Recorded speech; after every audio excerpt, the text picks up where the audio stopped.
Hi all. ரொம்ப நாளைக்கு முன்னாடி நான் ஒரு கவிதை எழுதியிருந்தேன். ரொம்ப நாளுன்னா என்னுடைய காலேஜ் டேஸில் செகண்ட் இயரோ தேர்ட் இயரோ படிக்கும்போது இந்த கவிதை எழுதினேன். இந்த கவிதையில் ஒருத்தருடைய பேர் கூட வரும். அதை நான் மறைமுகமாக சொல்லியிருப்பேன். கவிதைக்குள்ளே போயிடலாம்.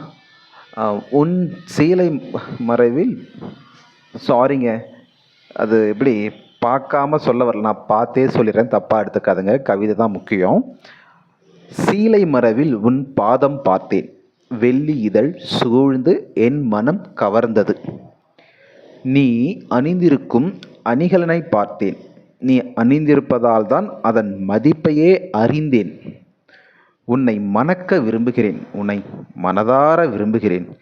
இவ்வாறு நான் நினைக்க, நீயோ வேறொருவனை மணக்க, இச்சூழலில் நீயும் நானும் பிறக்க மதி இழந்தவனானேன் மலை. ஐயா முன்னா நீ.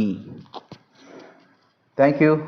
இந்த கவிதையில் இருக்கிற பேரை உங்களால் கண்டுபிடிக்க முடிஞ்சால் கண்டுபிடிச்சி சொல்லுங்கள்.